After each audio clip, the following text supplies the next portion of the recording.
La 5e édition du festival Women Independence Day s'est déroulée du 1er au 8 mars 2024.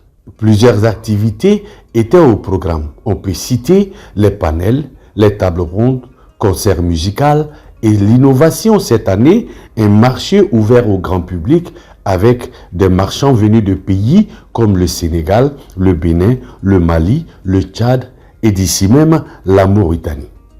Mais l'attraction cette année fut la cérémonie d'ouverture, ponctuée par une remise de distinction à des femmes qui se sont illustrées de fort belle manière dans leurs domaines respectifs. Du sport en passant par l'entrepreneuriat féminin jusqu'à la défense des droits humains, ces dames ont reçu chacune un trophée symbolique synonyme de leur engagement dans la lutte contre les violences faites aux femmes et surtout l'émancipation de la femme mauritanienne.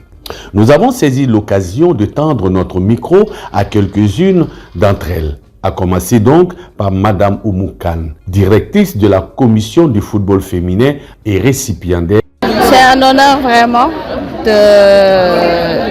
d'avoir reçu ce prix et je pense que les filles doivent être fières d'elles. Le football féminin, c'était pas quelque chose de facile.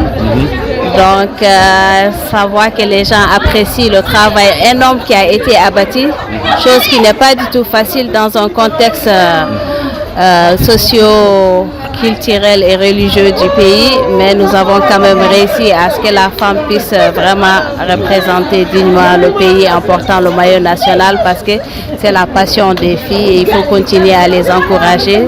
Ce prix nous encourage, nous motive encore davantage à permettre à toutes ces filles vraiment de vivre leur passion du football. Madame Aminetou Mortar, présidente d'ONG, a également donné son avis sur cette journée et les avantages qui en découlent. C'était une journée excellente.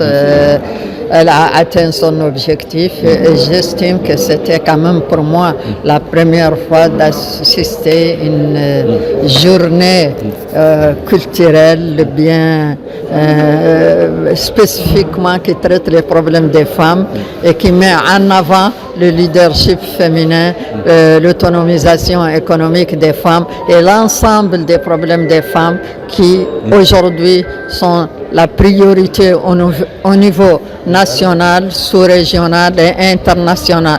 Donc je félicite parce que j'estime qu'ils ont gagné. Ils ont gagné et ils ont fait un pas en avant dans la reconnaissance des efforts qui ont été faits depuis des décennies par des femmes à notre âge. Et actuellement, nous avons une jeunesse féminine qui émerge. Et ce festival d'indépendance des femmes est le fruit vraiment de ce que nous avons souhaité depuis très longtemps et c'est concrétisé devant nous par des hommes et des femmes. Merci. Madame Amif, journaliste et participante à la cérémonie, nous donne ici ses impressions.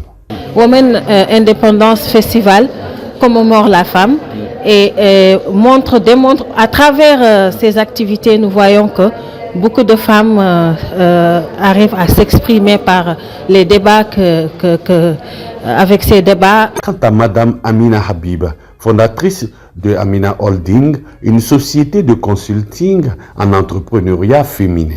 Elle se dit très satisfaite de cette innovation qui est donc de primer ces dames valeureuses en ce mois symbolique pour nous, elles, les femmes. La journée, elle était très bien. On a eu beaucoup de femmes leaders qui étaient là. On a eu des prix qui ont été décernés à des femmes qui méritent.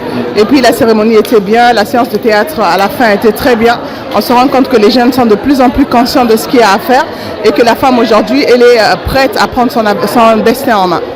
Ajoutons que cette cérémonie d'ouverture au Palais des Congrès de Nouakchott a également été l'occasion pour les femmes, en ce mois de mars, de mettre sur table les revendications relatives à leur autonomisation et surtout la prise en compte véritable de leurs droits. Ali pour Citizen Lab.